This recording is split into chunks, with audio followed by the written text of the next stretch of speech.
దేవుని నామములో అందరికీ వందనాలు తెలియజేస్తున్నాను. నీతిగల యెహోవాను స్తుతించుట. నీతిగల యెహోవా స్తుతి మీ ఆత్మతో నర్పించుడి, మీ ఆత్మతో సేవించుడి.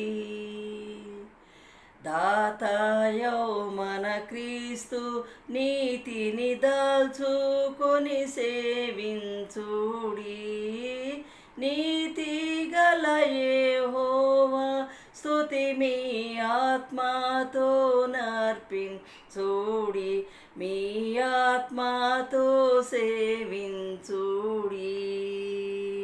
చదల పుడమియు రవియు జలధియు నదులు గిరులును చక్కగా సదమాలంబగు దైవానా